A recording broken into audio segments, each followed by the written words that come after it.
It's lit. Ah, shit. Yo, I got a new shirt on. This shit fucking with me. Oh, God, I hate that shit.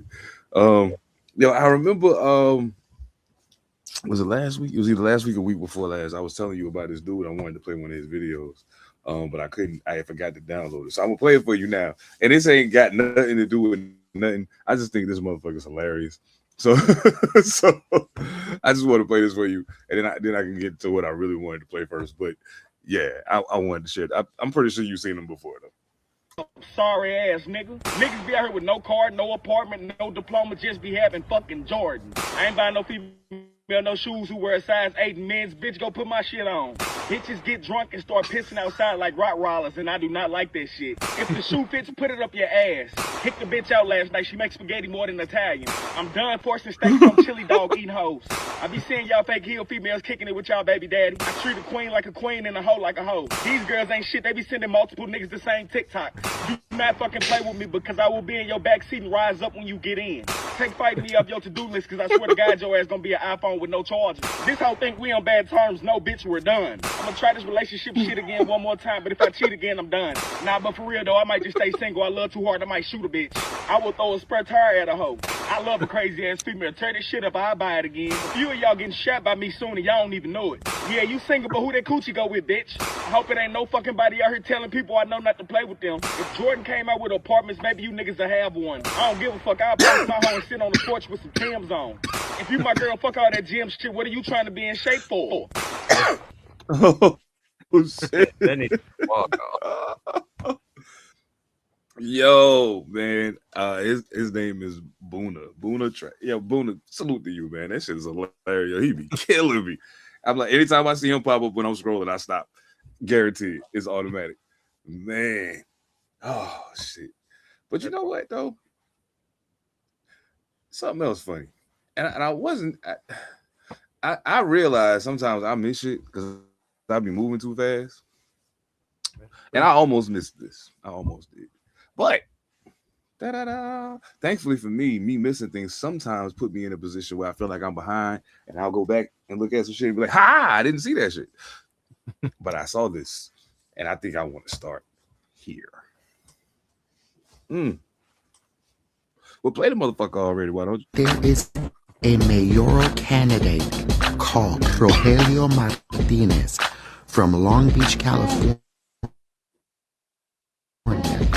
And he has asked all 55 gangs and gang leaders to unite with him to get rid of ICE from Long Beach. Bitch, he made a whole video asking all 55 gang leaders to meet up so that they can discuss how they can get rid of ICE. Bitch, that's what I call community.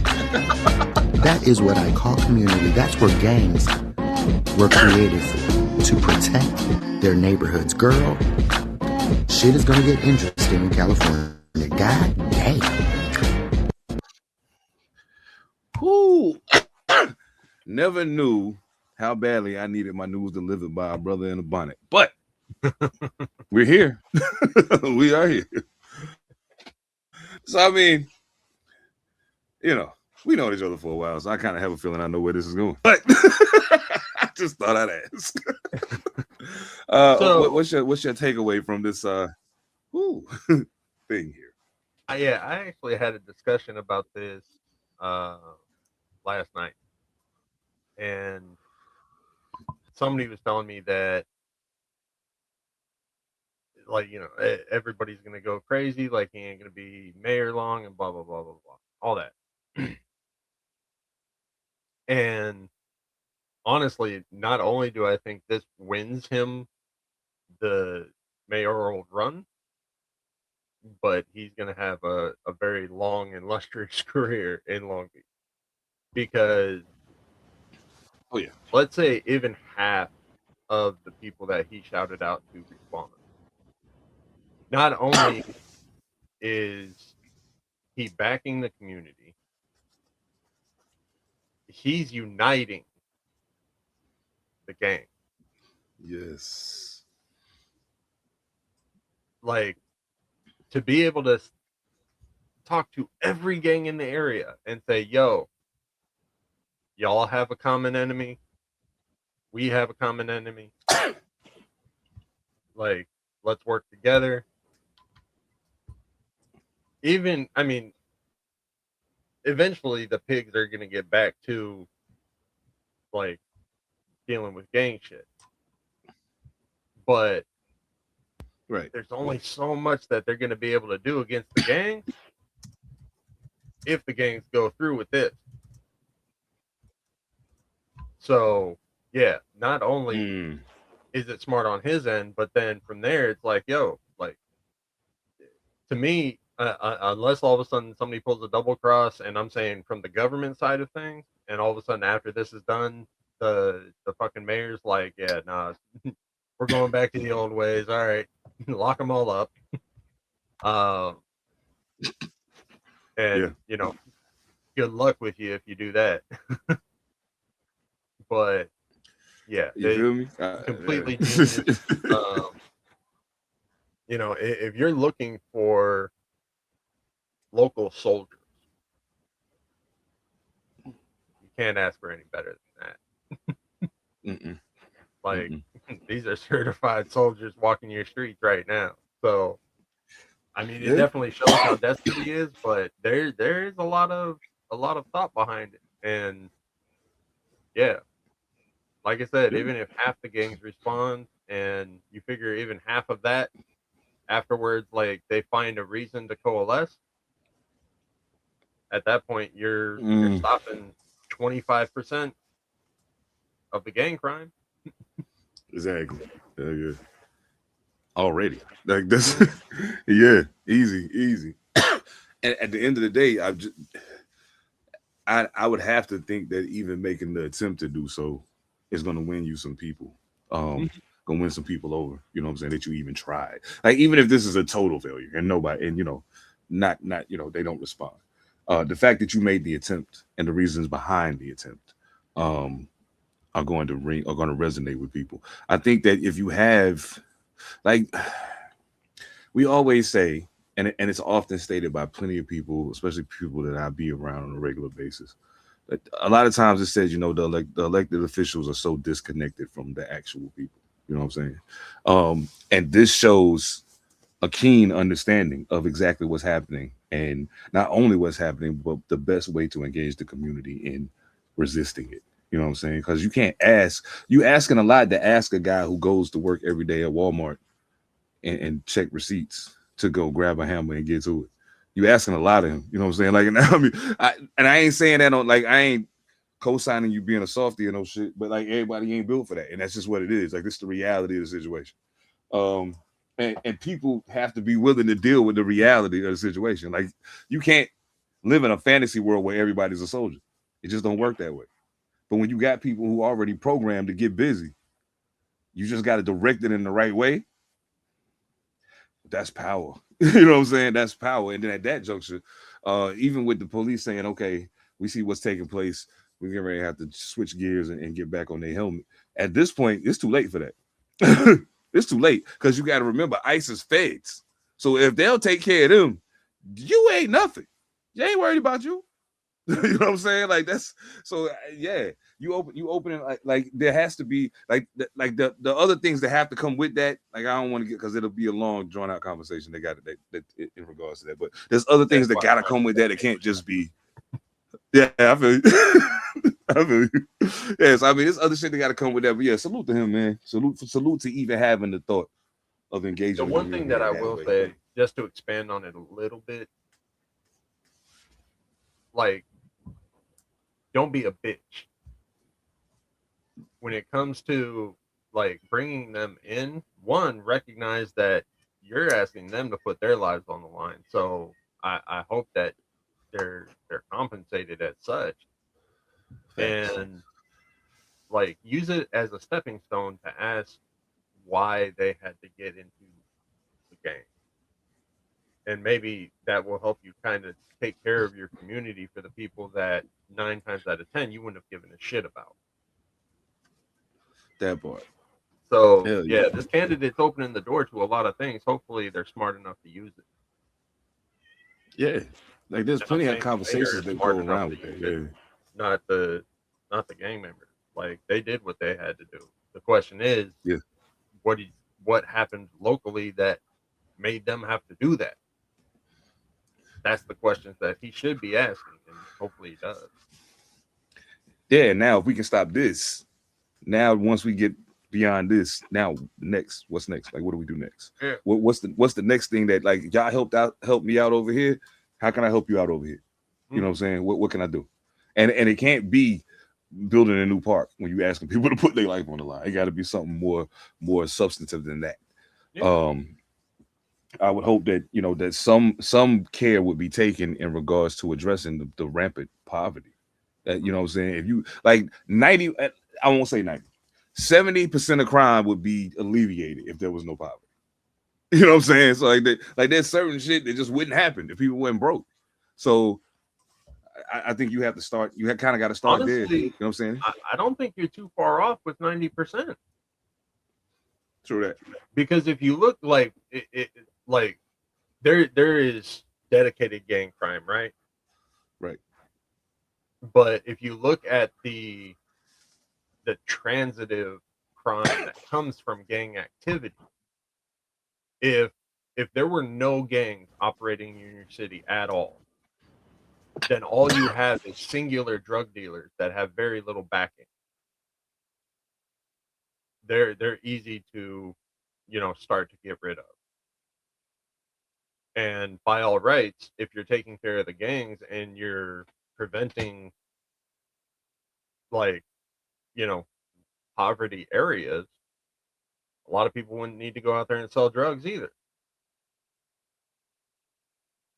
So, and then you have things that happen, down that line. So fewer drug dealers, fewer drug users, fewer break-ins, fewer assaults to get money for drugs. There's a lot of downhill, snowballing that occurs because of gang activity. And again, I'm not putting any of that on the gang. No doubt. Hell yeah. But I don't think you would be too far off saying about 90%. I'm not saying that it's 100%, not by a long shot. But 90% with that snowball effect could be about accurate. Yeah, because I mean, if you think about it, 10%, depending on how much crime going on where you at, 10% might still be significant. Mm-hmm. But if you other places, 10% ain't much. You know what I'm saying? Yeah. It's a whole lot easier for at that juncture. You see that there's something. I was trying not to go there, but I'm gonna say it. Fuck it. There's a dynamic that's created by doing this though. So like the dynamic that this creates at this point is okay. Once this is done, and these gentlemen and ladies and gentlemen have taken up the mantle of protecting their community, why would they stop now? Yeah. You know what I'm saying? So why would they stop now? What would be the need for you to be here? That's the area that I didn't go down as well, is that at that point, when it comes to those neighborhoods, like that should be part of the agreement. Yo, keep the fucking pigs out of these areas. We don't need them. We got it. Hell yeah. That's real shit. That's real shit. And I ain't gonna go crazy, but I couldn't help myself. I was like, man, I would like the crazy part about it is the first thing I thought was if we don't say it now, they're gonna be like, oh, they went right to the edge and didn't jump. And we still ain't jumped, but I mean, we hopped. So I mean, it's all good. I ain't tripping. We probably gonna have company in a little bit, y'all. I just heard from somebody. We probably gonna have company a little bit, but it's okay. Y'all already know how we get down, man. Y'all already know how we get down. Yeah, salute to all the people out in Cali, man. Everybody in Cali. I know y'all up against it right now, man, like everybody else. And it's a different dynamic, kind of where y'all at, for very specific reasons. Yeah, I shit is fucked up out here, man. Shit is fucked up out here. But you know what it is. We about to get to work, man. It's time to clock in. We don't usually like to run the intro this long, but it needed to be said. Fuck that. Let's get to it. I'm flyer than everybody. Your cloud nine higher than everybody.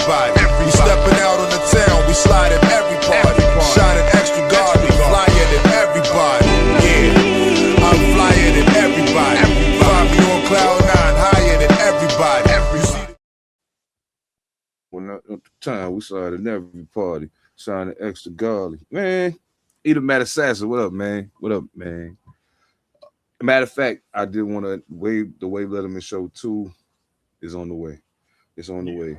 It's on the way. Carter and Newton 2, it's on the way. Yeah, we working, man. You know what it is. Welcome to the party. Welcome to the party. It ain't about that right now. It's about this Pantha Politix Podcast. We are back in the building, man. This is episode 216. I can honestly tell you, if you had asked me 116 episodes ago, nah, maybe more than that. If you'd asked me in the 80s if I thought we was gonna make it to 216, I probably would have told you, nah, probably not. But we still here, man. Still kicking. You know what I'm saying? Glad to be here. Glad to be able to continue to build an audience and connect with y'all, man. It means a whole lot for those of y'all that tap in, whether it be through social media, streaming service, whatever. You know what I'm saying? You know me, family. Seven Da Pantha, aka the Carolina Hurricane Ridiculous Slang, aka your baby mama's favorite rapper, aka Pie Strickland, if you getting the point. And you know, I got my brother Monster Elicit with me. You know what I'm saying? Like I said, we probably gonna have company in a little bit. I ain't positive about that, but we might. But anyway, Monster, what's going on with you, man?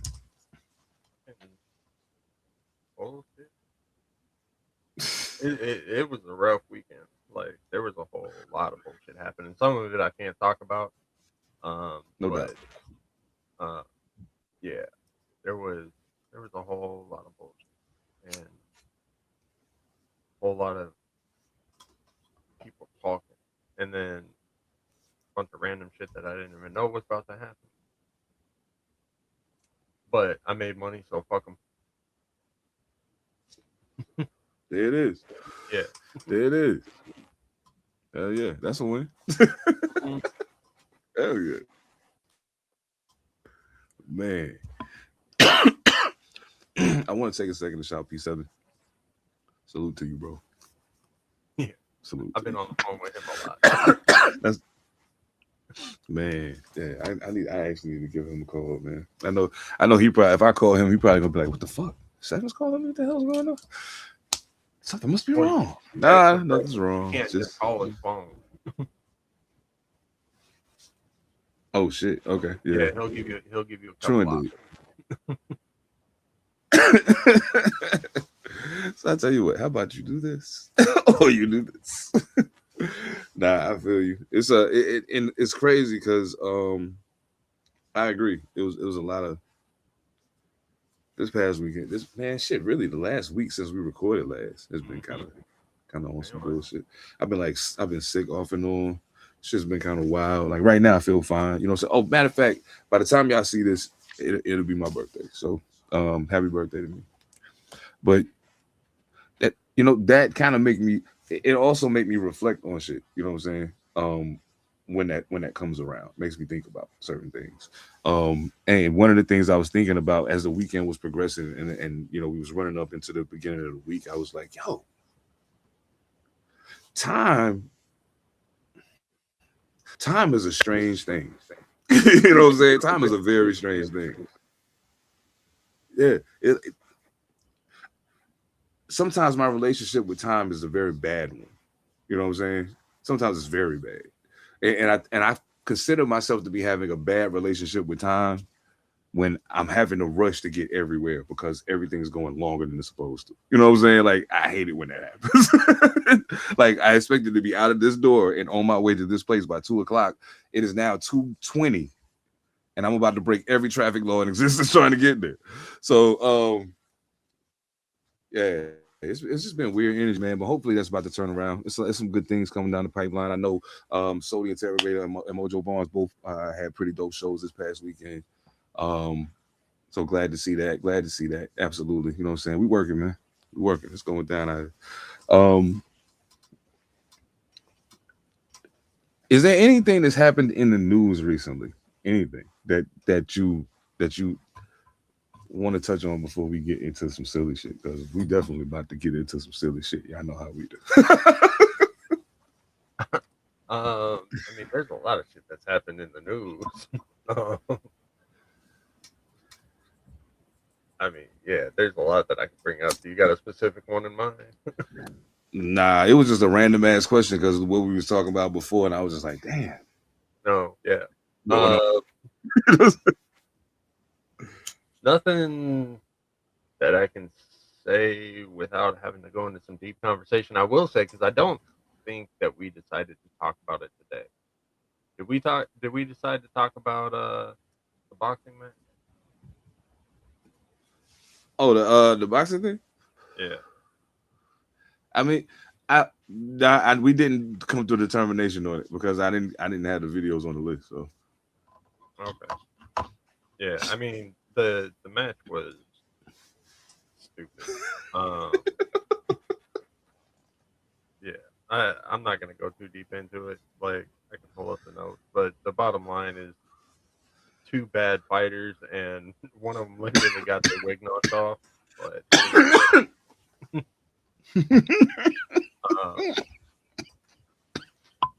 yeah, so Ibe lost. He said he paid his man $700 for that shit, cuz. Yeah, Ibe lost, but he knocked dude's hair off. Like I said, none of them were like dope fighters to begin with. Even the announcers were saying that like that was a boring ass match. And so when you got the announcers during the match calling it out that like this is terrible. This is hella boring, yeah. Yeah, like that's all that came from it. But other than boxing, like there's a lot that would require discussion. You ain't never lie, man. I'll tell you this much. The one thing that never fails me, is the internet. The internet never fails me. No matter what happens, I know that I can go there and find something that is going to absolutely positively change my outlook on the day.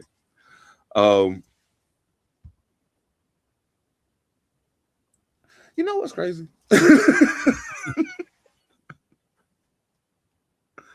I personally find, okay, see, first of all, there is a bigger conversation that we planning on having soon in regards to AI. But I don't want to talk about nothing serious about that right now because they do some really funny shit with it. And it'd be stuff that you never like expected to see. Like they'll take some of your favorite childhood memories and absolutely positively contort them in a way you wouldn't expect. You know, like this. Winnie? I don't know, but you put your hands on the wrong fucking bear. Nighty-night, nigga.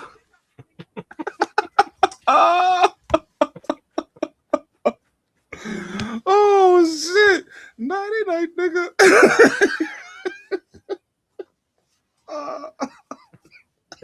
Winnie the Pooh about to get Man, that shit is crazy. Oh man, the fucking rabbit rolled him. Fuck, where's my fucking money, Pooh?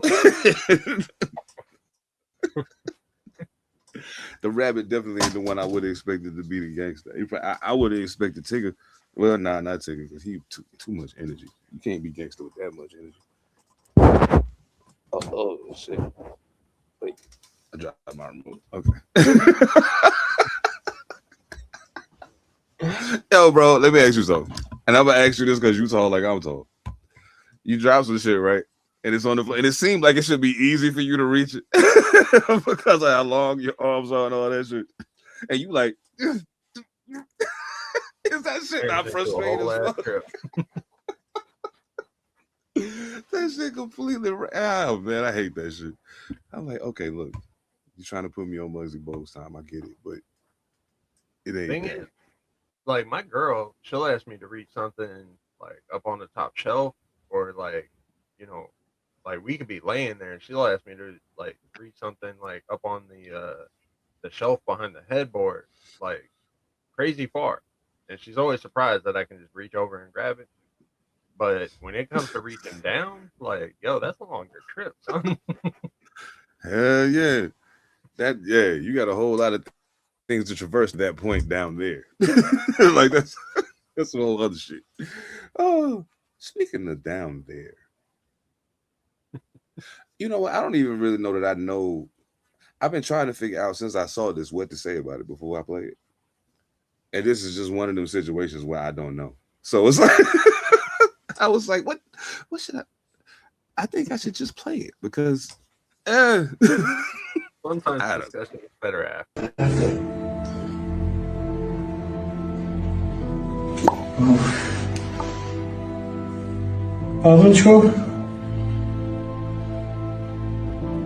Yeah, whatever's broken, leave it broken. Live with the pain.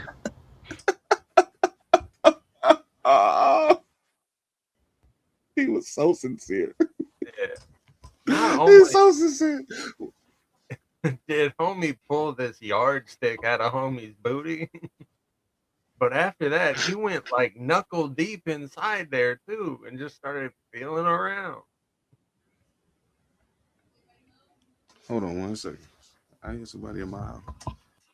Oh.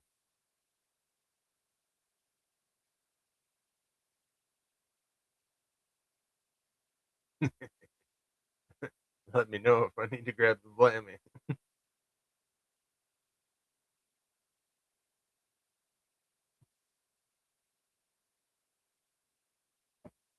The fact that he ain't stood up to grab nothing yet makes me think that this is okay. All right, yeah, you know. If I get up out the seat, it's a whole nother thing going on. They called out, so I was like, "Oh, you supposed to be in here? Okay, cool. What the fuck you want? I'm busy." Oh shit! Nah, yeah, bro. It was the jiggle for me. It was the like that, and then this shit made a sound and everything. Yeah, like, why? Pop was nah. Why? That's nasty work, yo. What the fuck? I said, oh, see, I just want to cry. And the thing is, that was like stabilization. Like you see him holding it, and then you see him retract. It's like, yo, how far in there was it? Oh shit! You want to talk about retracting something? Oh, I got something for you, buddy. This is straight from the archives of the university. Cornbread. The hell was that? You not finna distract me with this cornbread pizza situation? What? Nah, fuck that. Do it again. What the fuck? The hell was that? You not finna distract me with this cornbread pizza situation? What in the hell was that? I have heard of dum-dums, but I ain't never seen somebody slurping down a ding-ding. Where did you obtain that diddy sickle, huh? That diddy sickle. I'm fucking dead. That wasn't no ring pop, bro. Ooh, it had a little ring pop bass, and it just kept coming out. Pause. Yeah. I should have put that up for the whole fucking video. That's just for the video. Like, I don't know how else to describe it. I mean, it is what it is, right? Like, you can't call it nothing else. Yeah. That wasn't even retraction. That was extraction. Extraction? I'm fucking dead. Oh, shit. Man, and see, I can't even. It's bad. You got to call everything a lollipop now. Because if you call it.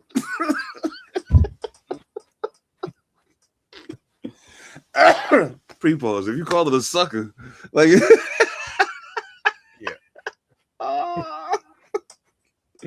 Oh shit! Speaking of suckers, like you said, sometimes discussion is better after.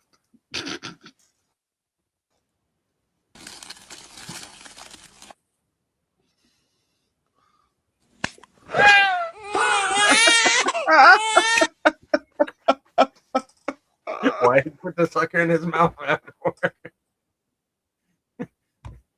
Yo, when he grabbed that hand, the sound effects were all. That's what did it for me. I was like, no, he didn't. Yes, he did. Yes, he did. He grabbed that hand like he was taking him up. He dapped the baby. You know? And the baby's like, The baby's like, up out to the baby. Give me the sucker, bitch. And he's like, gotcha, bitch. How you snatch a baby out the coochie bite off arm like that. Like that's like I've seen the baby be born, and that's just that's brutal as fuck to try to do that. Like that's crazy shit. Yeah, wild. Okay. Oh shit. I almost died. That's fucked up. Yeah. The sound effect were they brought that whole video to another level. That's some next level shit. Now, I'm so glad. I'm so glad. As y'all know, as I mentioned in the past, I'm fond of martial arts. But I also find certain things very entertaining. Like people who are martial, like physical comedy is pretty dope to me. You know what I'm saying? I've seen some people do boxing skits that were absolutely hilarious. I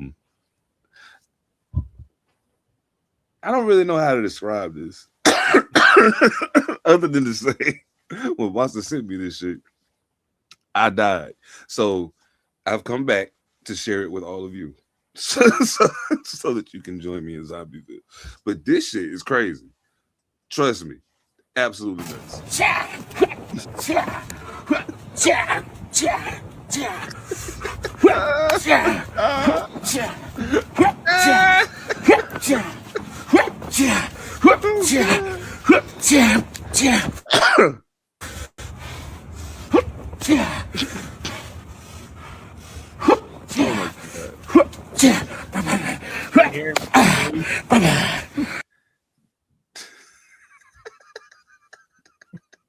Homie looks so serious. I don't know if it was a joke or not.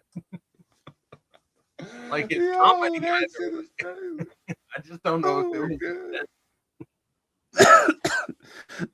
Yeah, but big. Oh man, listen. I watched that shit probably 5 times in a row. I was like, yo, this is wild. He is so, his face at the end is so serious, but there's no way that you it's not possible. I'm not buying it. He does everything, and he does that first like double kick jump while he's in place. Oh yeah. You can hear him like with every jump just get less and less breath back.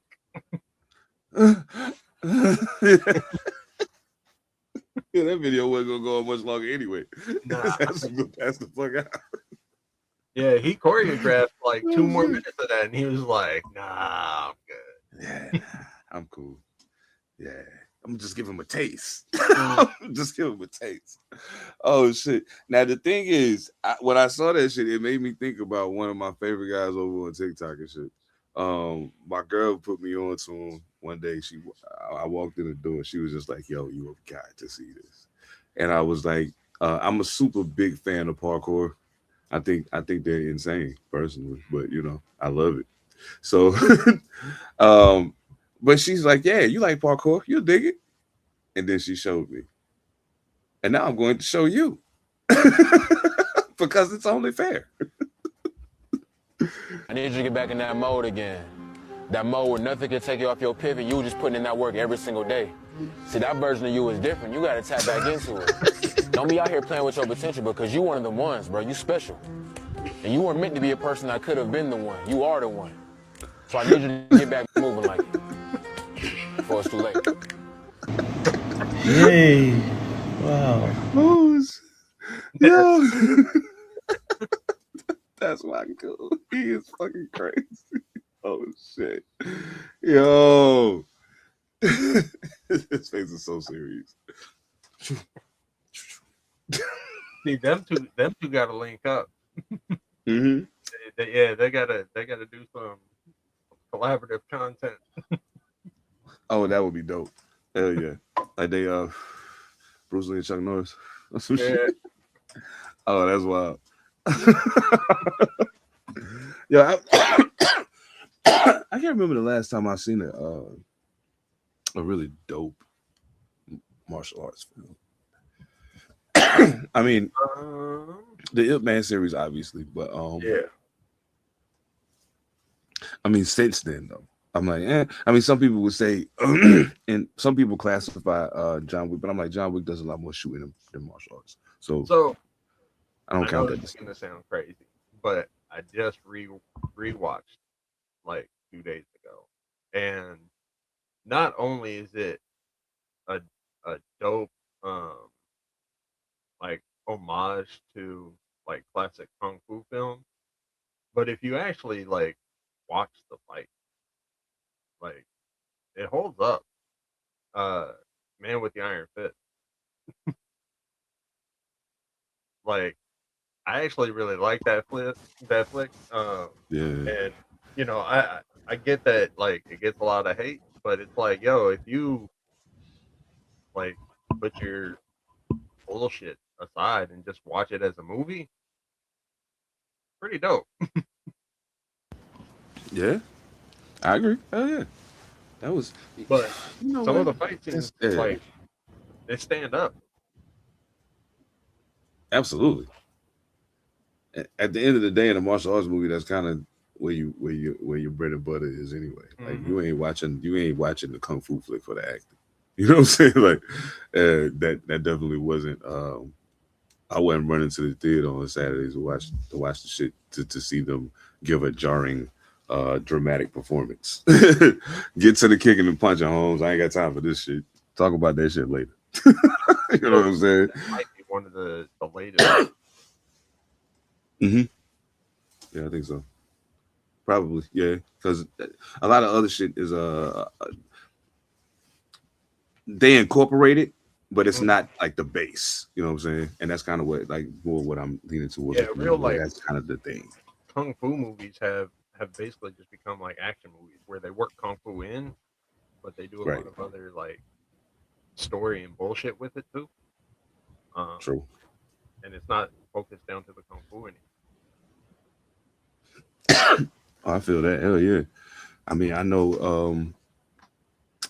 I will say this: if you are a martial artist or a content creator or anything of that nature, a podcaster, anything, if you do anything that require you to be lit on a regular basis, and you got to be primed and ready at a moment's notice, you should tap in with W Energy. You know what I'm saying?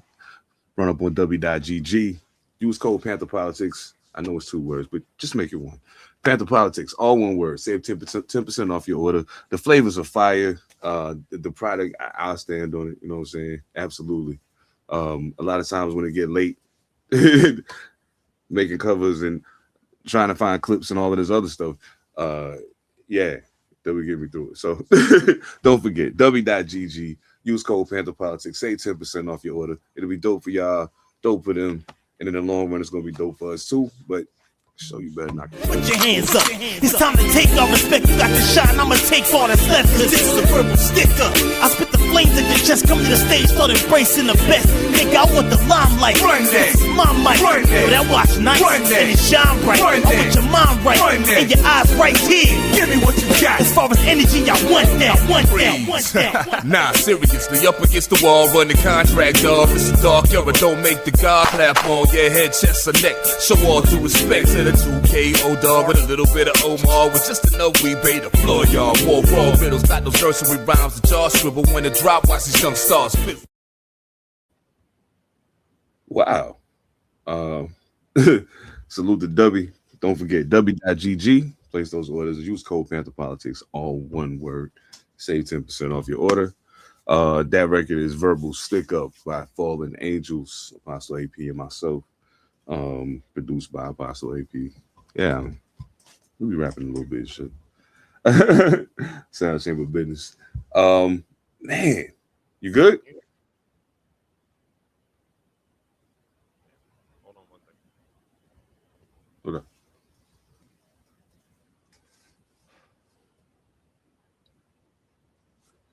Oh yeah, let me see. Oh, I forgot. I got some shit I need to talk about. I forgot about that. Yeah, get your adjust on. I got you, bro. Right now, we're gonna get into some shit. Y'all already know I'm a pothead. No ifs, ands, or buts about it. Y'all can tell by how less and less you can see my eyeballs as the podcast goes on. But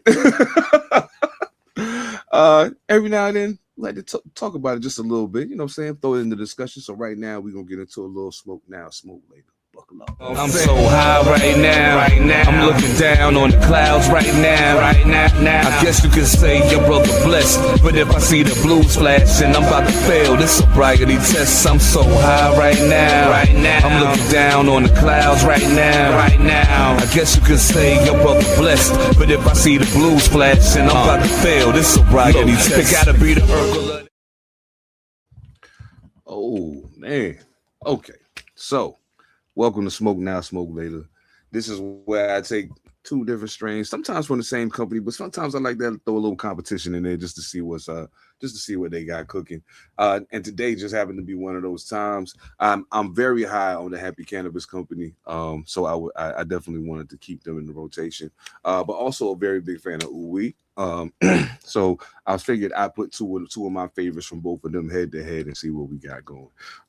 So from the Happy Cannabis Company, I got Death by Candy, which is an indica.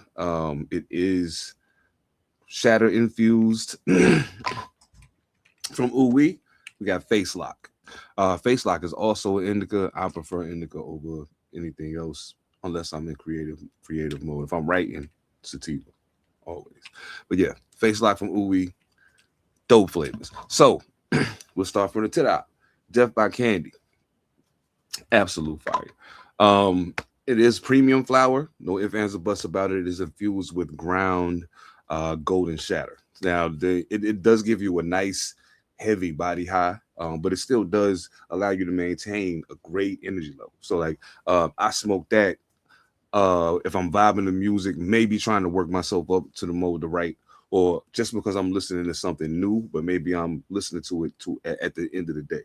I want to be able to lock in, but also be able to get myself relaxed enough that when I get done with this, I could try to take myself to sleep if necessary. It also has a positive impact, strangely enough, on sometimes weed negatively impacts my libido. You know what I'm saying? But this doesn't do that. Death by Candy doesn't have that impact at all. As a matter of fact, it seems to either maintain it or boost it just a bit. So yeah, definitely love Death by Candy. The Happy Cannabis Company, always fire. And Face Lock. I know you can barely see it. Face Lock. There we go. Face Lock from Ooey.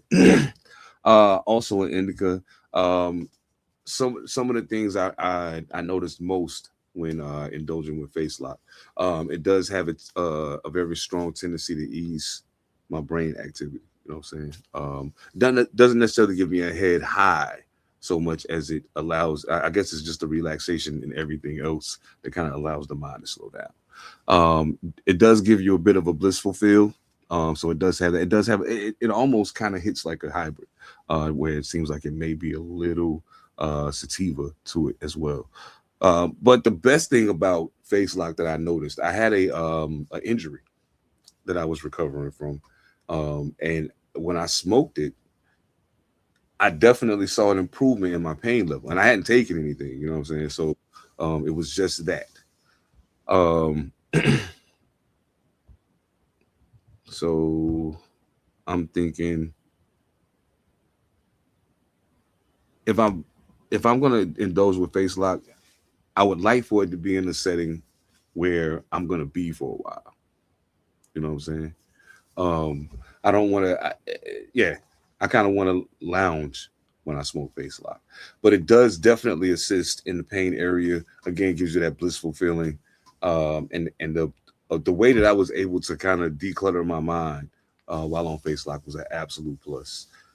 So if I got to rank them by smoke now or smoke later, purely off the one that I feel like gives me the high that I prefer, if I was to say, basically the way I gauge this, because I don't think I actually explained it, but the way that I actually gauge this more often than not is if I just had this one thing to smoke all day, would I be cool with that? And if I would be tempted to go get something else, then I could smoke that later. You know what I'm saying? So yeah, that's kind of where my mind's at. So for now, just because I'm fairly busy and I have to stay on the go for a large part of the time, I definitely would smoke Death by Candy now. But Face Lock, again, super high quality. A lot of benefits to it, including, again, the pain relief. But it would definitely be a smoke later because it's more of a stationary high, in my personal opinion. So if you want to run out to the dispensary, you can go to, I'm not going to shout out no dispensaries. Y'all ain't paying us no money. But yeah, if you live in Washington, you know where they at. Go to the dispensary. Hit up the Happy Cannabis Company. Hit up OUI. Try you some Face Lock. Try you some Death by Candy. And any one of the other plethora of strains that they got. Yeah, definitely. Monster, I know you always got some fly shit going on with the vape. So what you got? What you got cooking? Can you hear me over here? It's kind of low. Okay. Might be able to take care of that. How's that? Yep, there it is. Right. I logged in on the other one too, just in case the game got fucked up. All right. Yeah, I'm smoking this motherfucker. It's called so yeah. It's called Mr. Blue Sky. Oh shit. Yeah. Okay.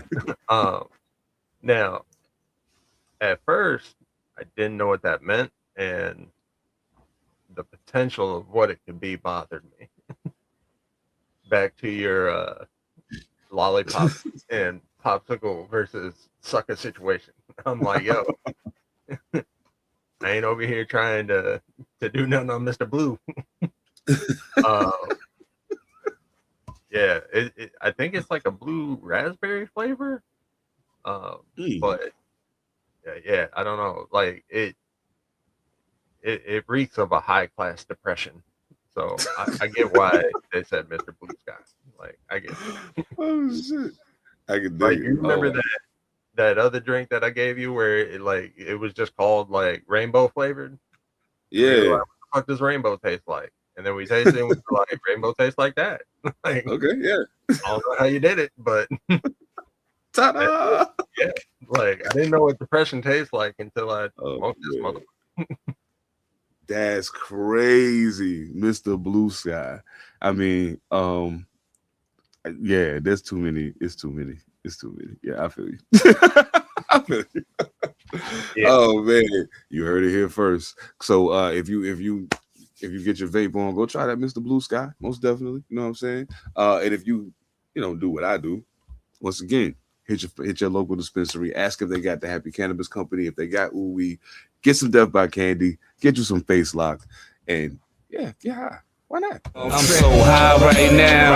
I'm looking down on the clouds right now. I guess you could say your brother blessed, but if I see the blues flash and I'm about to fail this sobriety test, I'm so high right now. I'm looking down on the clouds right now. I guess you could say your brother blessed, but if I see the blues flash and I'm about to fail this sobriety test, it gotta be the Urkel.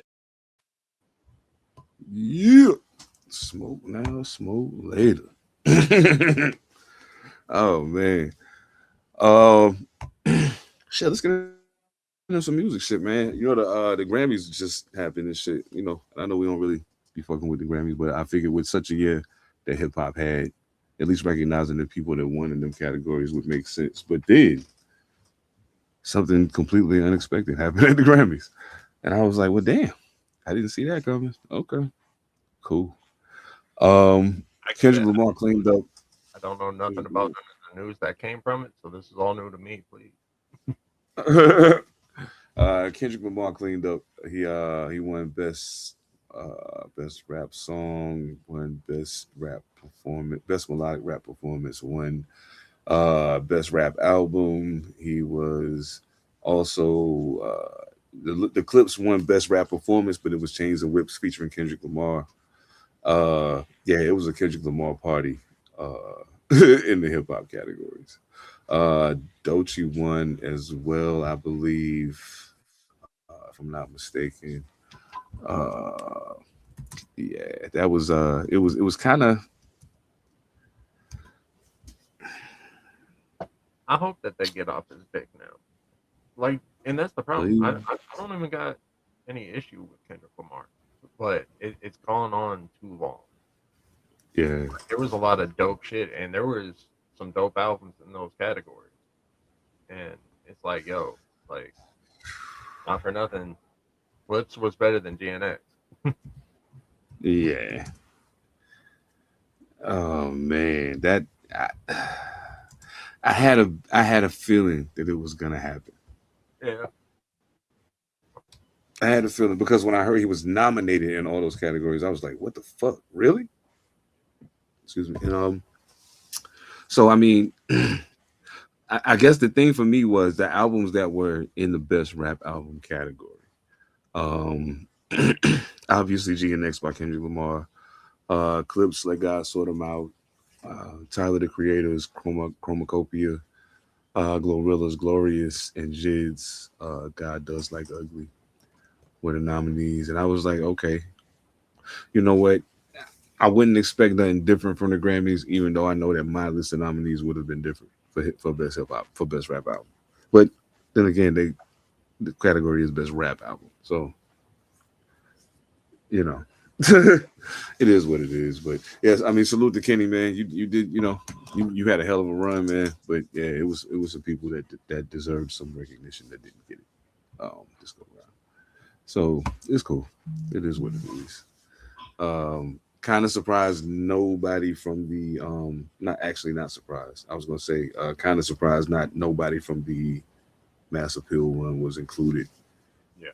In that, but at the same time, not very surprised. So yeah, no. we'll let that shit ride. Damn. Yeah. See, that's why I don't watch them. Like I used to watch the Grammys, and it's like no. Yeah, I don't even.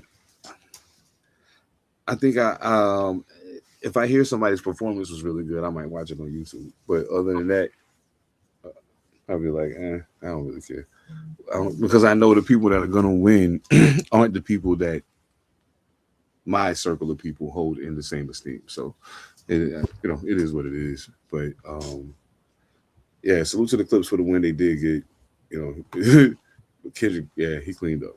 So, but I do want to also salute Lauryn Hill for her performance. Man, she's absolutely incredible.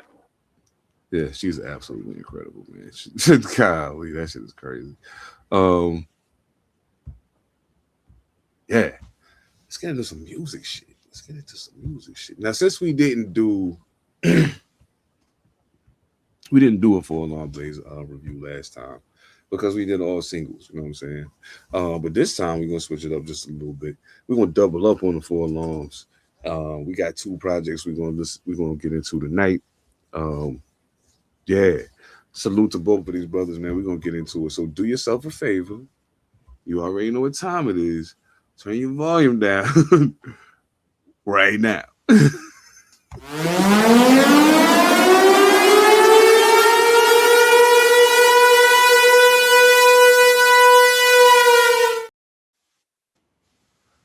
Oh man. All right. We about to get into it. Full Long Blaze. You know what I'm saying? Every now and then we dip back into the pool because it's necessary. You know what I'm saying? This is one of those situations where it's necessary. Up first tonight, representing Phoenix, Arizona, Tay the Crown. The World According to Tay. Yeah, man. Yeah, we talked about his record Pelicans not too long ago. That record is on his album. What was your takeaways from The World According to Tay? So that's why I felt that it was important for us to talk about the album, because we already talked about the single, and to examine the single without examining the whole project that it's attached to can get weird. Indeed. I did like that it was the first track on the album, because it's so it's a 6-track EP. I did like that it was the first track. It's a dope opener. there are samples sprinkled throughout the entire track, or throughout um the entire EP.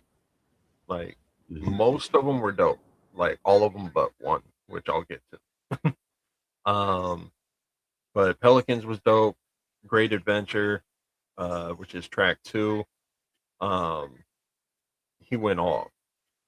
So I did a little bit of like it's hard with Tay to just pull out like specific bars.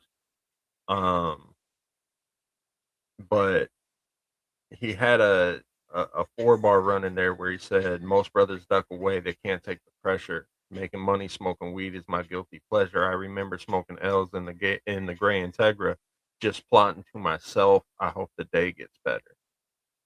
And I heard that 4-bar run, and I actually hit back to the beginning of the track. I was like, yeah, no, I need to hear that whole thing again. Yes. Yeah, so he really does just inspire you to actually listen. And you know, like lyrical analysis is already a thing of mine. But yeah, Tay's different.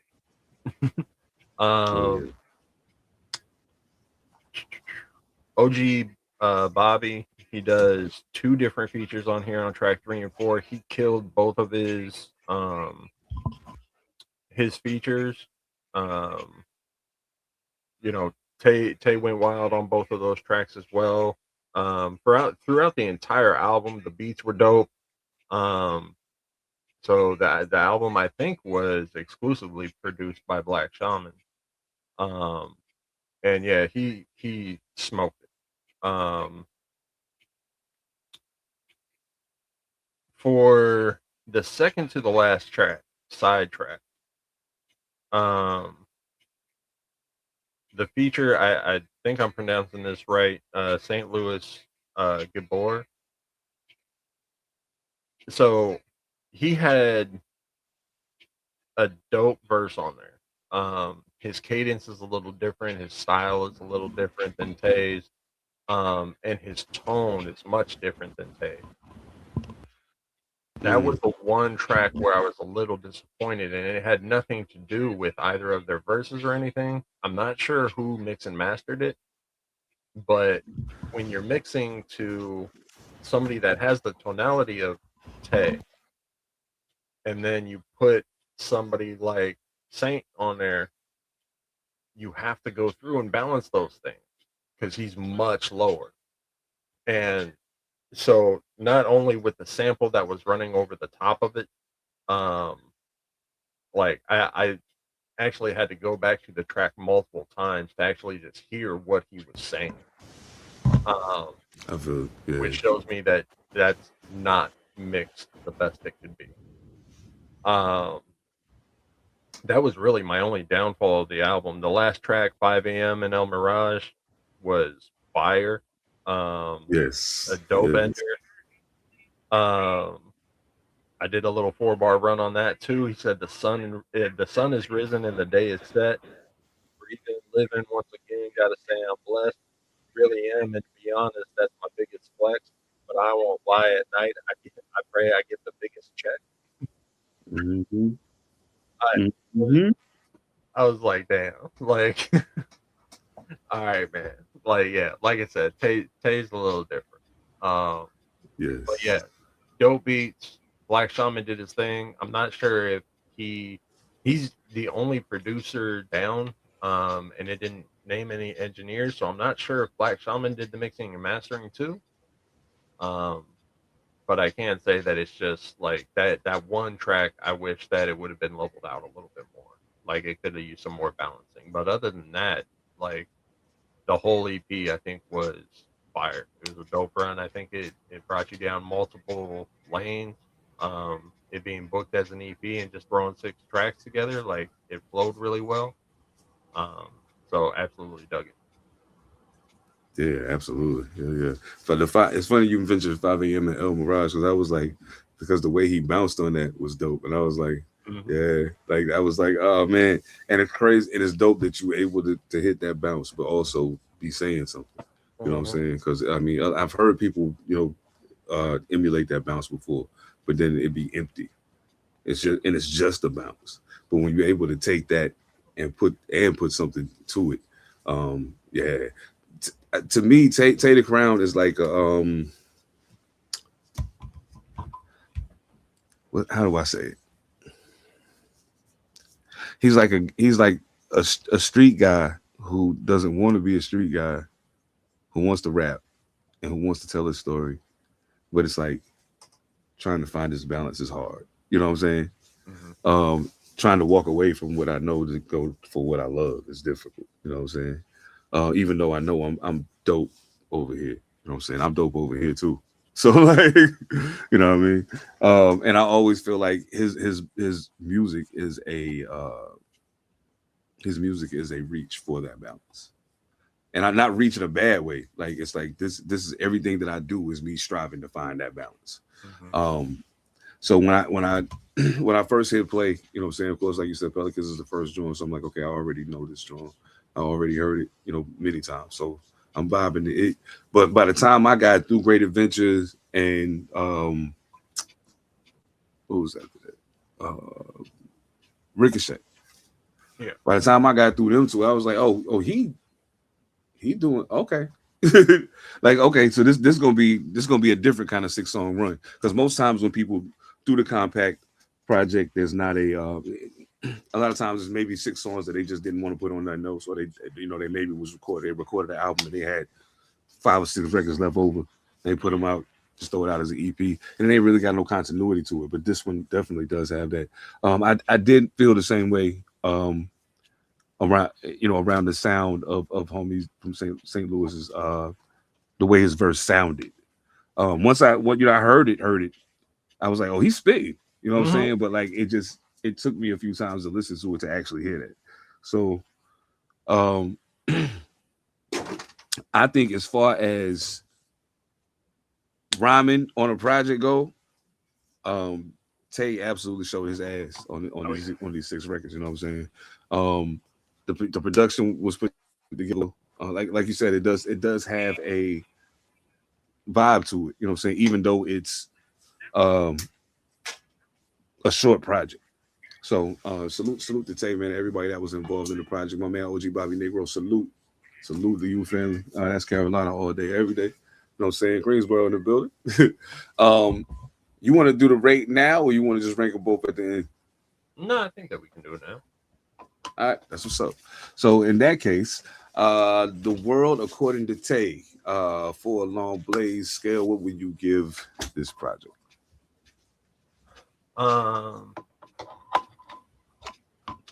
It's hard with just 6 records because that means that everything has a bigger impact, and that's good and bad.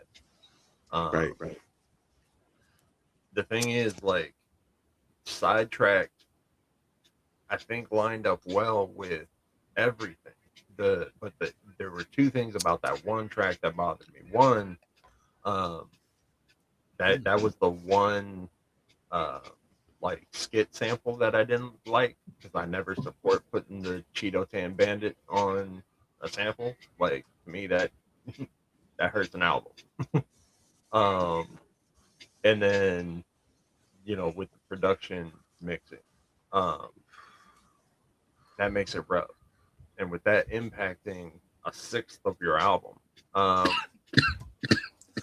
everything else was so fire. I'm still going to give it a 3. Yeah.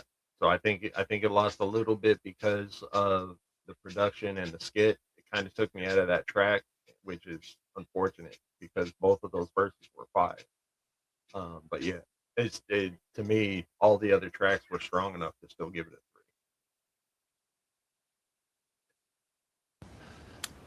I agree. Okay, yeah, I feel that. And I mean, and it's a thing, you know what I'm saying? Because with us only having 4, it kind of makes it tricky.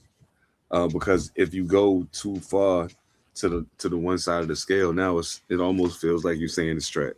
You know what I'm saying? So I'm definitely not. I'm definitely not opposed to the 3 because I feel like it's as good as it is for a 6-song project. There are things that I look for in a project that aren't present because it's only 6 songs. You know what I'm saying? There's a scope of the story that I'm still not going to get, that I'm going to get in a full length album. And that's no knock to him. That's difficult for anybody to do. With that limited number of records, unless you forcefully lock in and make all 6 songs a continuous story. That's the only way you can kind of do that. So yeah, so I give it a 3 as well. Salute to Tay the Crown, man. Super dope project, bro. The World According to Tay, available on all streaming platforms. Go check it out, please. If you love hip hop music, you will enjoy this. Next up. God, Born of Law. Sweet Daddy Grace's Baddasss songs too. Born a bad man, yo. I just got to put that out there and go ahead and say that. But of course, you know what I'm saying, brother. Tell me, please, what did you think of Sweet Daddy Grace's Baddasss songs too? All right. I hope that everybody is comfortable with me up to this point admitting my biases. Like, I try and let people know when I'm biased to an album or an artist. I am absolutely biased to Born a Law. However, it's for good reason.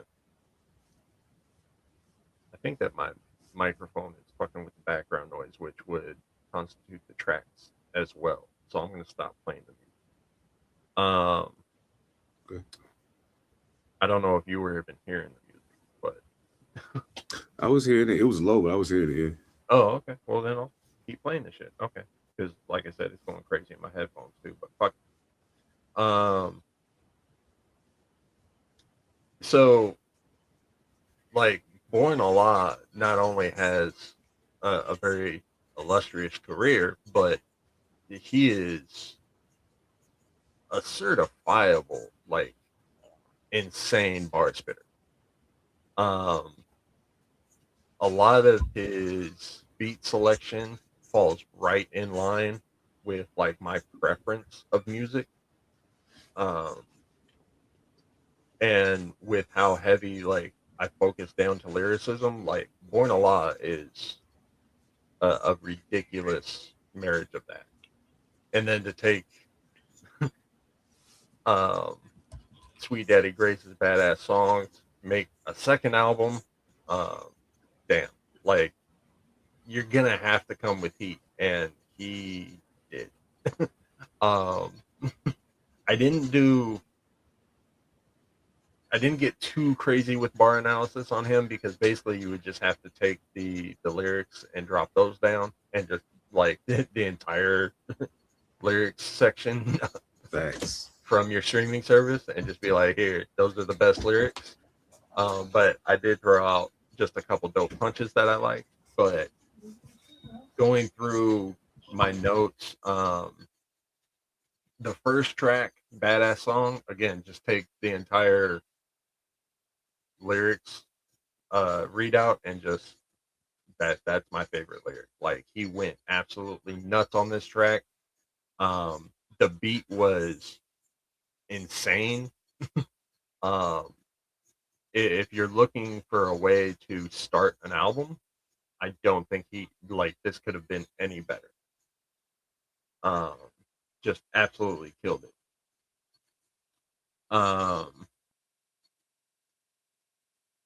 Going down to No Fucks Given, there was he said grown man bars, they don't make like they used to. The guy has always wanted to put some dick in Medusa, and I actually dropped my phone. Because, damn, like... Yeah. I mean... Born is crazy. And I'm here for it. So, yeah. one of my many reasons for being biased, because he can write something like that. Going into Bully Bars, that could very well be one of my favorite tracks of his. And honestly, there might be a few tracks on this album that rival it, but that track is crazy. Seeing him do it live was absolutely dope. So yeah, like, please, if you're going to see if you like the album, go listen to Bully Bars, and that'll tell you. But there's literally not a bad track on this album. And then going to Ice Water featuring E the Mad Assassin. I'm just going to talk about E at this point because I think that I've already told my bias about Born. E's verse was crazy, as we all know E is when he raps. So this motherfucker, his whole verse, he showed his ass like he, damn. He said it's still my favorite place to hit up for chicken and wedges. And I had to rewind to the beginning of the track because I wanted to hear the whole track again. But the moment he said that, I was like, okay, yeah, I need that one more time. But I don't want to just rewind to hear the bar. I want the whole track again. Yeah, like I said, the whole album is crazy. Again, produced, I believe all of the tracks were produced by Chop Louie.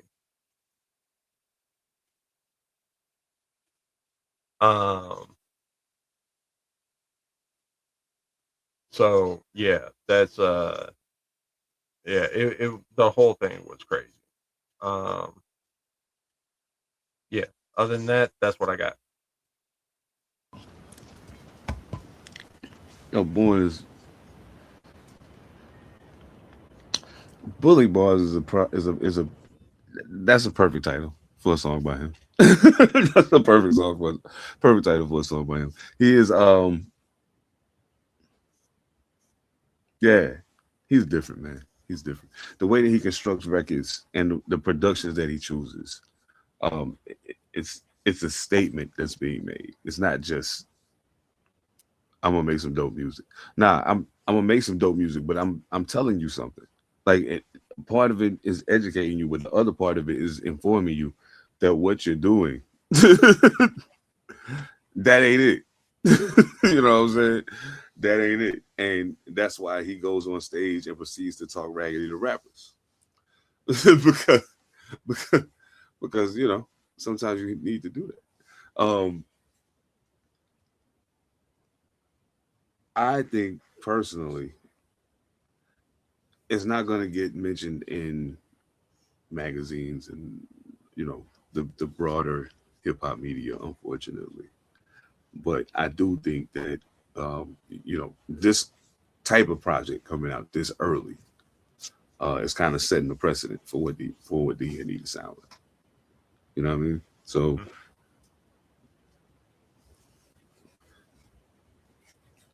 I got a theory, right? If we put these together, so we go Bully Bars, and you put that along with a record like Gorilla Glue. See, that's one of the beautiful things about this whole thing. I don't necessarily think that it was a plan at first. But if you take it's almost like having two all-pro defensive ends. They closing the story on both ends. That's kind of what you got here. After everything bubbled through the first edition, when he came back to the table, how do you follow that? How do you follow that? Well, you start with a record like Hard Hat, and that's how you show, hey, look, we still buckled in. Like, this is where we at. it was dope to hear him bring Blue and Lakim Shabazz together on New World. Blue is a extremely underrated underground MC. Lakim Shabazz is a veteran, former member of the Juice Crew, not the Juice Crew, Flavor Unit. You know, there's a talent to picking the right person to be on a song. You know what I'm saying? And I think he does a very good job of bringing the right people around him to make the record that he wants to make. So salute. And listen, I'm not the biggest fan of sequel albums because I think sometimes you're setting yourself up for failure by doing that. You know what I'm saying? But it's been done successfully by a few people. You know what I'm saying? It's been done successfully by a few people. And this is definitely one of them cases, man. This is definitely one of them cases. If you ain't already hip to Born Allah, you should be, especially if you like beats and bars without a lot of that bullshit. This is where you need to be. That's where you need to be. So we're gonna be doing a composite rating for Born Allah. It's only right. It's only right.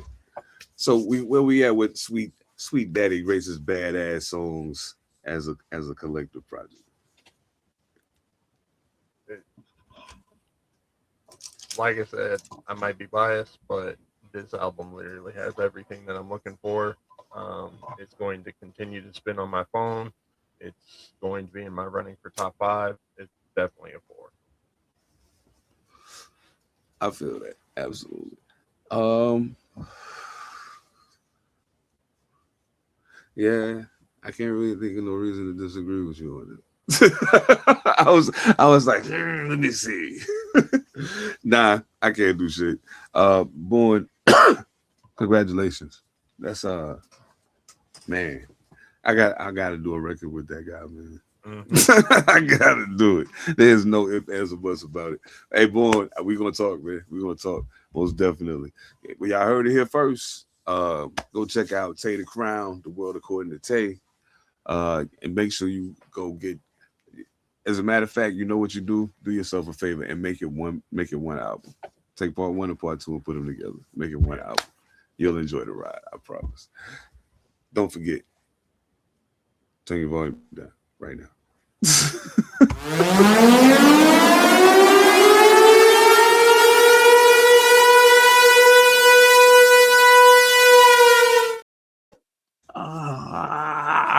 Shit. Oh man, love that album so much. I love the shit on the screen. Bang. We back at it. I was like, fuck it. We just gonna hang out with Boone for the rest of the show. It's cool. Oh man. Nah. I think oh man, I completely forgot what the fuck I was about to say. You know what? I wanted to get into some shit. I know we've been talking about doing it for a while. Now normally when we do like some new shit, especially when we segment it out, we have like some shit going on before we do it. It's coming, don't worry about it. Because this is gonna be a regular thing. It's gonna be a regular thing. And it's I think it's gonna be fun because we all are fans of film and TV, but oh shit. You know what? I can't even do that. Nope. Can't do that. Ladies and gentlemen, I'm getting ready to put this in reverse for just a second. Because it's something that I gotta play. And it ain't gonna make sense for me to play it when we get to that shit.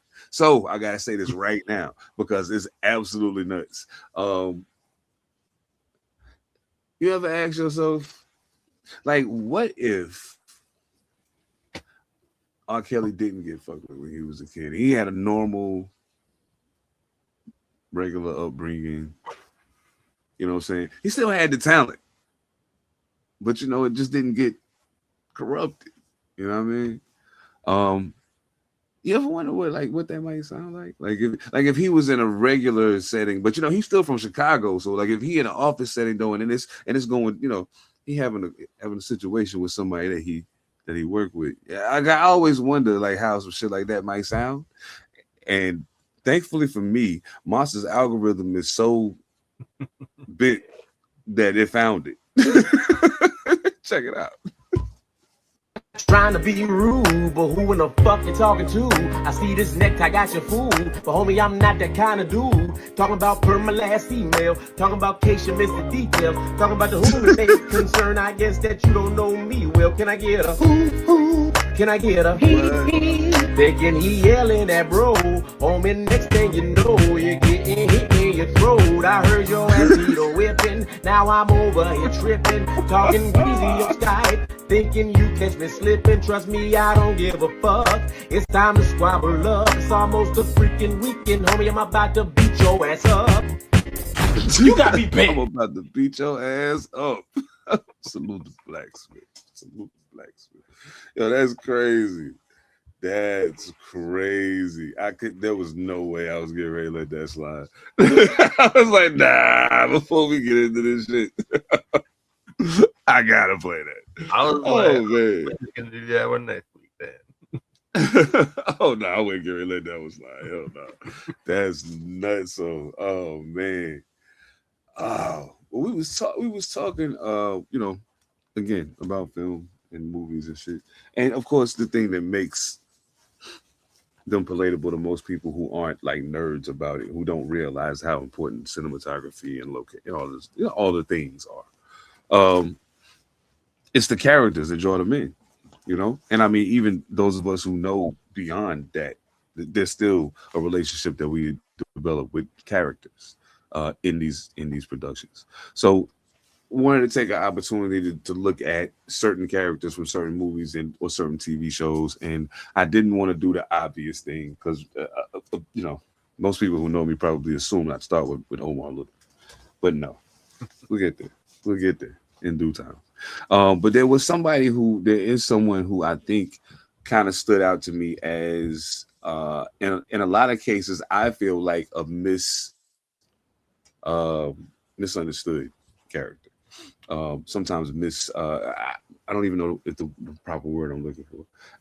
I think a lot of people don't quite grasp. They think there's a simplicity to what could have fixed this situation, when in all actuality there's so much more to it. And it becomes prevalent, or it becomes more evident as you look at the broader scope of the movie. But I want to take a look at Kane from Menace to Society, played by Tyron Turner. Hopefully, if you're watching this, you've seen Menace to Society. I mean, I'm just saying, like, I ain't trying to be funny, but I mean, it did come out. It came out in '93, but it's probably one of the most rewatched movies in the history of movies. Tyron Turner played Kane. Lorenz Tate played Old Dog. Jada Pinkett was in it as Ronnie. Samuel L. Jackson was in it. My brother that played Sweet was his name, Vontae Sweet. Yeah, man. Charles Dutton. Hey, yo, Minister Society, MC8. Salute to MC8. Can't forget MC8. Bill Duke. You know fucked up. Oh man. So yeah, we just want to take a closer look at Kane. And so I mean, the first time, well, maybe not even the first time, but as you watched Menace and analyzed it, as I know you do, what was your take or your analysis of Kane as a character? So I wrote down some thoughts as I rewatched the movie. But just the initial reaction that I had back then, and it stays true to today, is Kane was kind of set up for failure from the beginning. And I'm talking about from the very first second of the film when he's 10 years old. And I think actually younger, because I think if I remember right, he said that like his mom died at 10. So he would have been even younger in the beginning. Yeah. But the environment that he grew up in, having, Sam Jackson as his dad, he's a hustler, he's a dealer, and he's a killer. Like you see him kill one person, but as part of the narrative, he says that that's not the last person he saw his dad kill. So you're growing up in that environment, you're completely surrounded by it, and then years later, you end up moving with your grandparents, and you got super religious people, two very good caregivers that are trying to put them on the right path. You have Jada Pinkett Smith, but back then Jada Pinkett, her character was trying to bring him out of that too. And I got some issues with her character, but she was trying to keep him away from the streets. That's a really hard dynamic, because when you're surrounded by something, you feel like you don't have any other exit. Like you embrace it, right? And he did that throughout the film. He's dealing drugs. He's hanging out with his people, and that's all understandable. But then you have all of these other aspects that came up later in his life, all these other people that were trying to pull him away from that it kind of put him onto a weird dynamic of being in the streets but not wanting to go 10 toes in, Absolutely. And if it's not something that you can or will completely dedicate to, it's going to kill you. And you can look at that through O-Dog. Like, never had an issue. And he's one of the few people that survived. Like, he says, I don't give a fuck. Like, he completely embraced that life. And he survived. Now, don't get me wrong. I'm not saying that people that completely embrace it always survive, but you got a lot better chance than if you're pulling your punches. And that's exactly what he did. And he made a lot of mistakes. Like,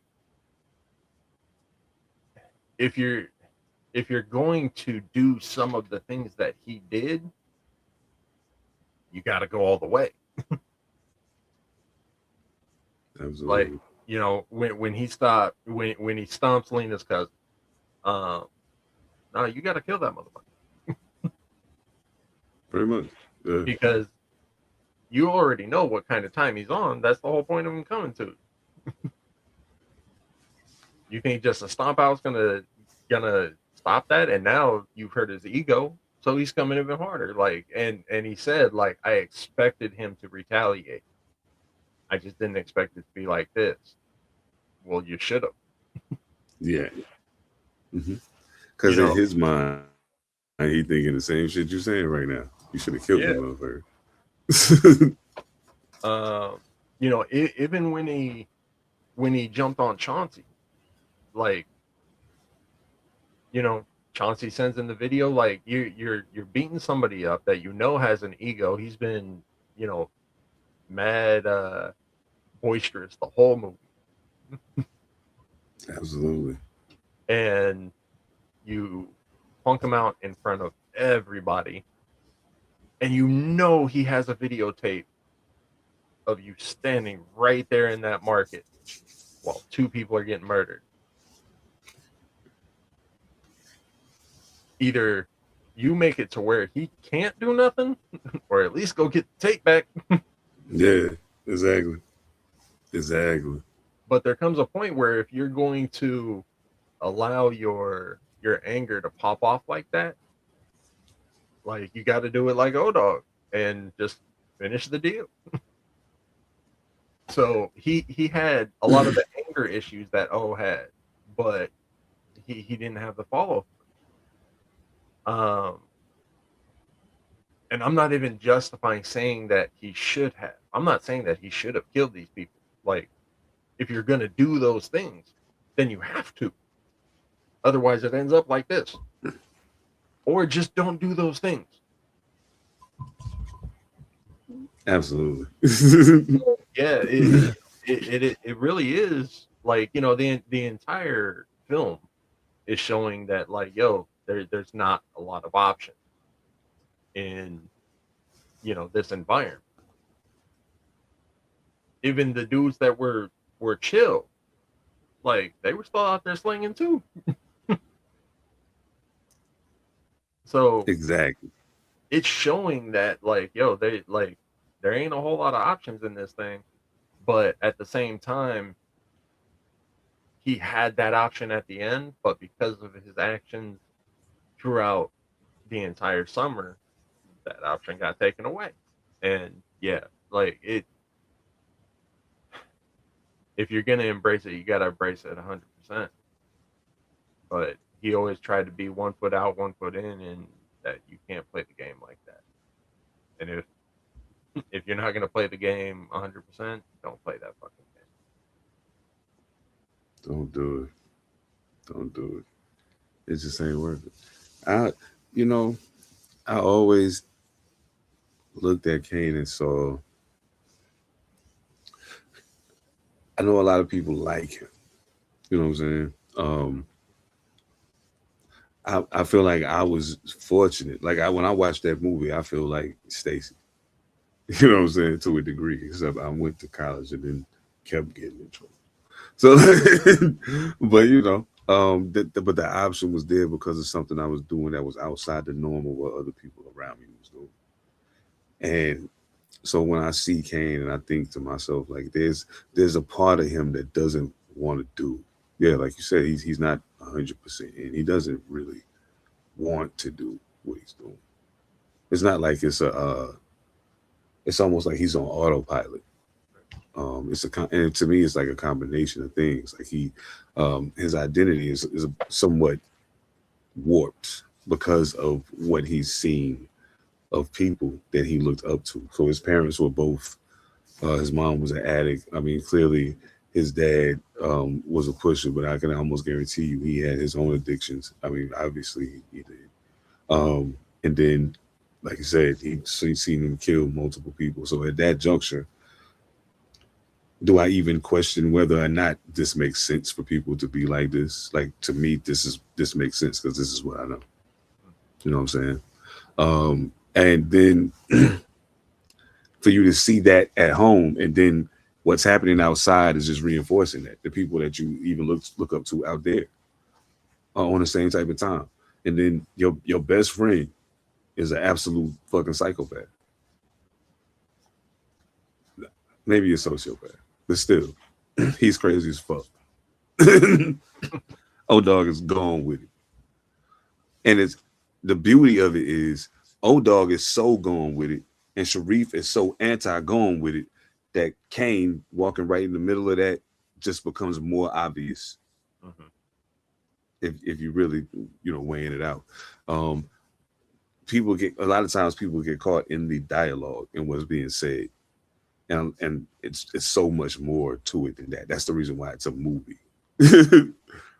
That's the reason why it's that. It's because you can see past what's being said. Kane was Kane was kind of, because of the conflict he felt within himself. I think even leaving, if he had made it out to Atlanta, mm-hmm. I don't know that that changes anything, because you didn't change, you just left.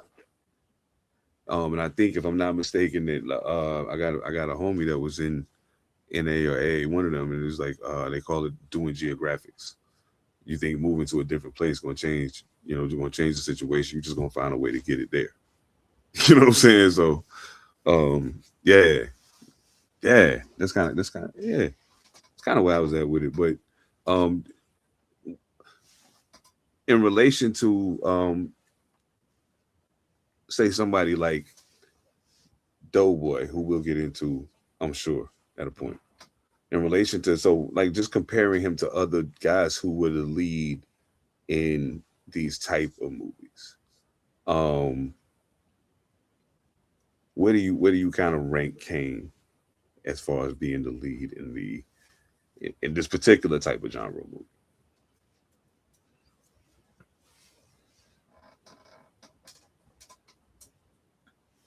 Honestly, it's difficult. Like I know he's the lead, don't get me wrong, but hear me out. It's hard for me to even say that he's the lead character, not the lead actor, the lead character in this story, because everything that he did, he was a follower. Mm-hmm. Like all he showed throughout the entire film was either reaction to his traumas or a naivety to the situation at hand. You know, hence him sitting down with, you know, Duke in the interrogation room and committing such a stupid slip up. And it didn't end up resulting in anything, but you know, like, come on, really? Like, you ain't paying attention at all? Like, he was scared. And it's like, yo, if you're in that life, like, you better get used to this, son. Definitely. But yeah, so it's difficult for me to even say that he was a lead character because literally everything he did was just following. So, I feel that. Yeah. Hell yeah. I feel that. Okay. As a lead character, like, you know, it progressed the story well. You know, again, kind of like you said, it shows the duality between the two stances. You know, you have Sharif who made the decision because he was on that shit too, but you know, he found a new path. And then you have O-Dog who just went head first into it, and he's kind of walking in the middle.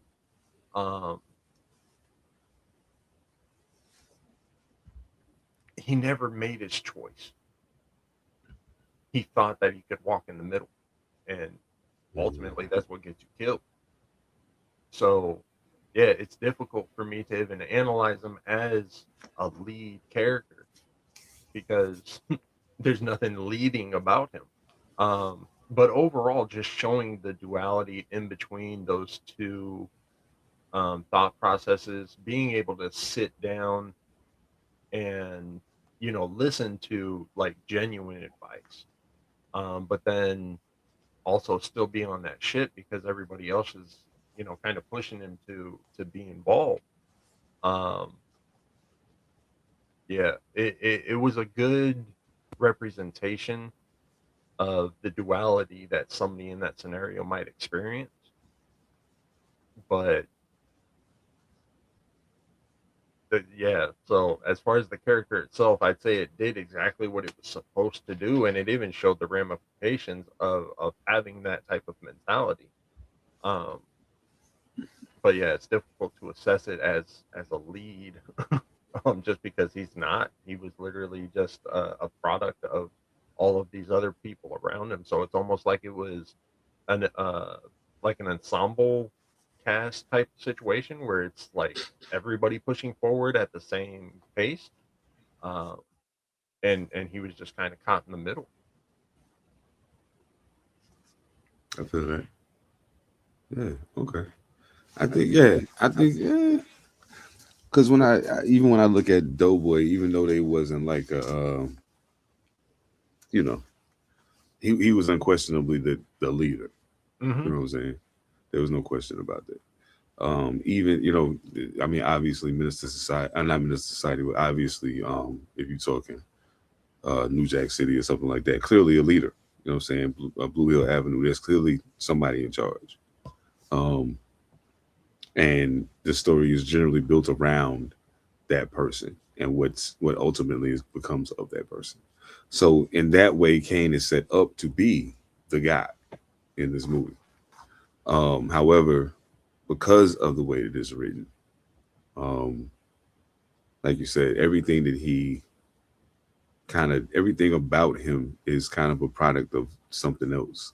And I think the biggest problem he has is at this juncture, he just wants to know who he is without all that. Like without all the extra shit happening. Like who am I without all that? You know what I'm saying? And that in that way, my earlier assessment could be wrong, because then you could remove him from the situation. There's a certain type of pressure that exists because it's where he's from. You know what I'm saying? If you can extract yourself from that and give yourself an opportunity to rebuild in an environment where you don't have people who hate you, you don't have people who looking to do harm to you. You know what I'm saying? And 9 times out of 10, some cat from the projects in LA, he ain't get ready to hop no plane to come to Atlanta, come looking for you. It ain't that serious. Yeah. You know what I'm saying? So I'll say that there are scenarios where he could potentially have completely gotten out. You know, if he had gone to Atlanta, if Jada was making all of the money and she told him, yo, go back to school and actually study and like learn something, then maybe. But if he was just brought over there, you got to remember, he's just getting out of high school. He said himself, half the time he wasn't going, and when he was going, he was only paying attention half the time. So like he graduated, cool, but he has no. He gets socially promoted. Eventually, when you have no other options to bring bread in, like that's you know, like we were talking about earlier, like it's poverty that drives you out into the streets. And he's already got a comfort level out there. He might not be 100% comfortable, but he's got a comfort level out there. So there's a lot of scenarios where even if he attempted to get out, that he would just revert right back because he sees no other option.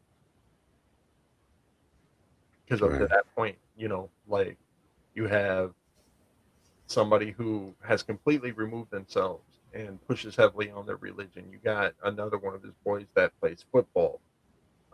So he's going to college in Kansas. He's like, I'm getting the fuck out of here. Yeah. You know, and then everybody else around him is just in the streets. So everybody that was getting out or had gotten out had something else to push their weight towards, whether it be religion, whether it be sports, whether it be, you know, anything else. They all had something to push toward. There was nothing that they displayed in that film that Kane would have been able to push toward outside of the streets. True. I feel that. Right back in the street. Mm-hmm. So I actually agree with you that the chances of him not getting back into the streets when he went to Atlanta, very slim. Unless she just shut it down and was like, no, like, this is what you're going to go do.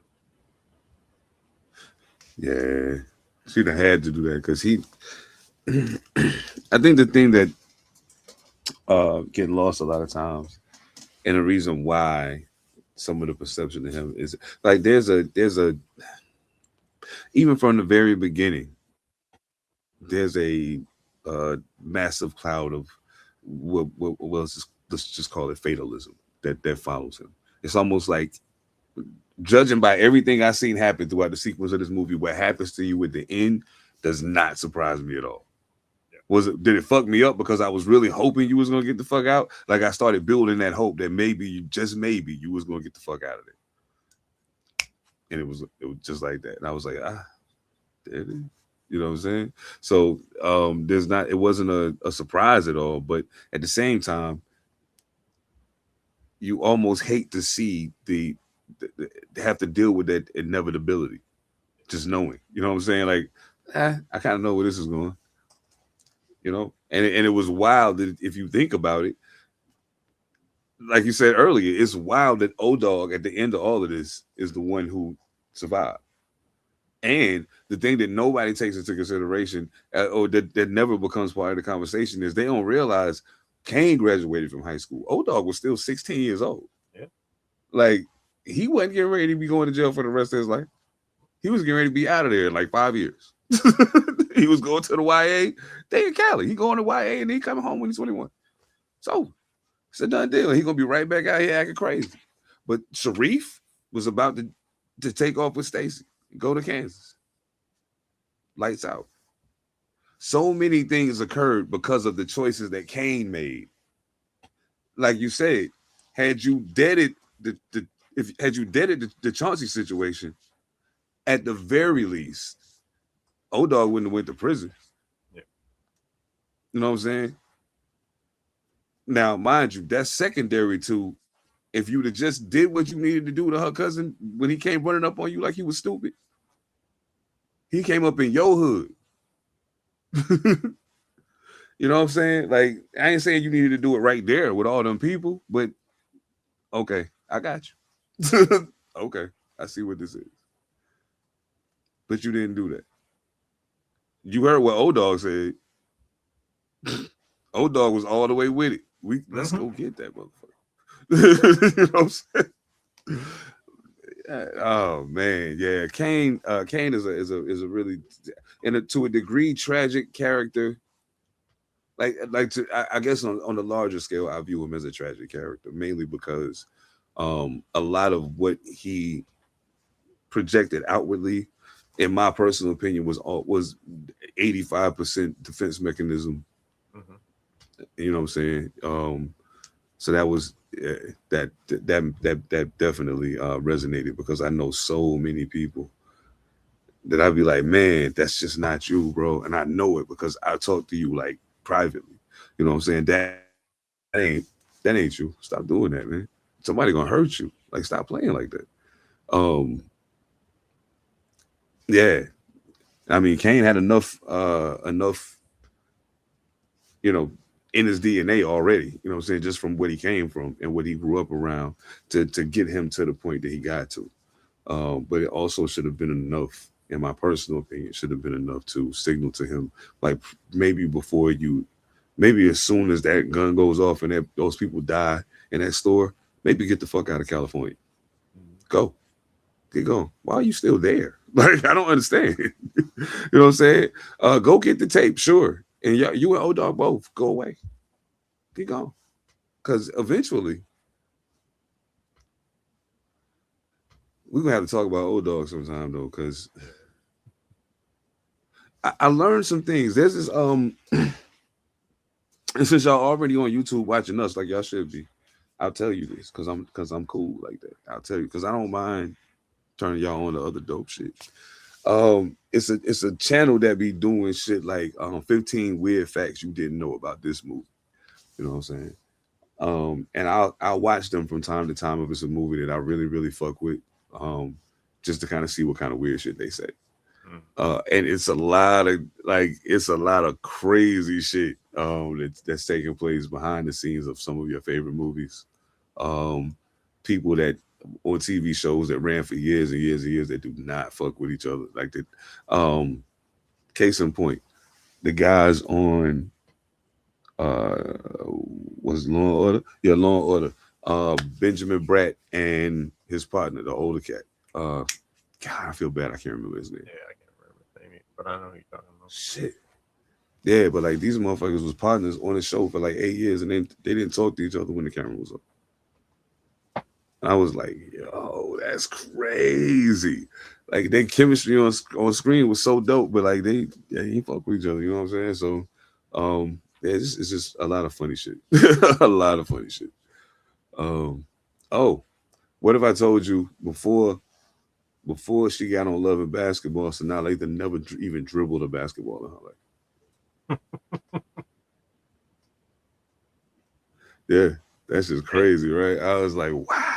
Okay. They said that she did a 2 months or 4 months, some shit like that, intensive training with a WNBA player or something. And then the other player who was up for the role, who was an actual basketball player, took acting lessons for that same amount of time.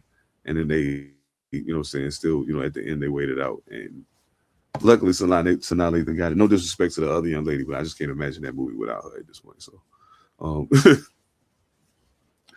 Oh, one more question for you. What's a movie that you fuck with that people would be surprised you fuck with?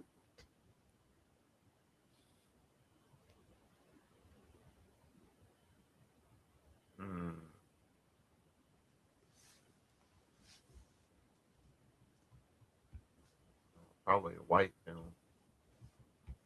I think a white film I might fuck with.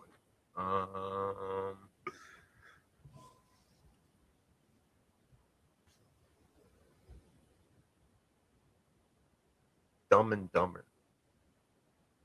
Oh, I can dig it. Yeah, like I can dig it.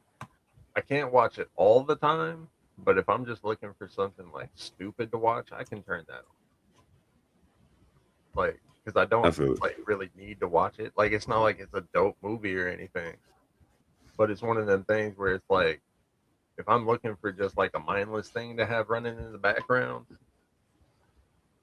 like it has enough of just like stupid slapstick comedy or like bizarre scenario that it's like that's funny. Hell yeah. But yeah, so it can't be all the time. Like I can't watch it in any situation, but every now and then I can sit down and watch Dumb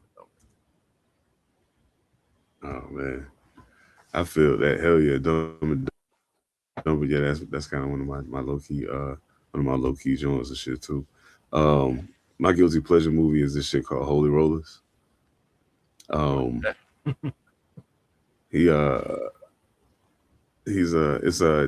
the kid Jesse Eisenberg, he's in it. He plays a Jewish kid who risks it all to become a drug mule for his best friend's older brother, right? So yeah, the shit crazy. Like it's like called Holy Rollers because these motherfuckers is like super Christian motherfuckers, but they become international drug smugglers selling ecstasy and shit. That's why it's called Holy Rollers. But that shit is wild, yo. That shit is crazy. I was like, man. And Jesse Eisenberg is low-key one of my favorite actors. Like, I think that kid is really good. So, like, if he in some shit, I'll check it out. Yeah. Holy Rollers is pretty fucking dope. Y'all should check that shit out. Yeah, shit. All right, shit, we fucking did it, man. That's what's up. We done did it. All right, so what we got? 30 seconds to a minute on any fucking thing we talked about tonight. What you got for me? Go check out Stay the Crown. Go check out Born Law. Both albums are fire. Yeah, keep tapped into Sound Chamber. We got stuff coming. Yeah, a lot of shit coming down the pipeline. There's a lot of stuff to build. So I'm tired as fuck, but still gonna go talk to my lady, see if she wants to play the ring pop game.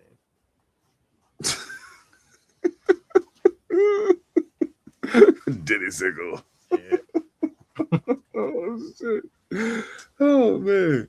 Yeah, absolutely. Check out Say the Crown, World According to Tay. Check out Born Law. Oh man. Yeah. Sweet Daddy Grace's badass songs. 1 and 2. Put it together. Trust me when I tell you, you won't be mad. That's a sandwich that you're gonna be glad you ate. Wow, that was deep. Pause. Well, yeah. Anyway, definitely stay locked in with Sound Chamber. We got some shit cooking. Maybe gonna be hitting the road soon, coming to a city near you. You know what I'm saying? Coming to say hello and all that good shit. Who knows? You might even get a. Nah, you're not gonna get a live podcast. Fuck that shit. But anyway, yeah, you know what time it is. Don't forget w.gg. Use code Pantha Politix, all one word. Save 10% off your order. Shit, I think that's it. Salute the P7, man. On everything. Y'all know what it is, man. Till next time. I'm flyer than everybody.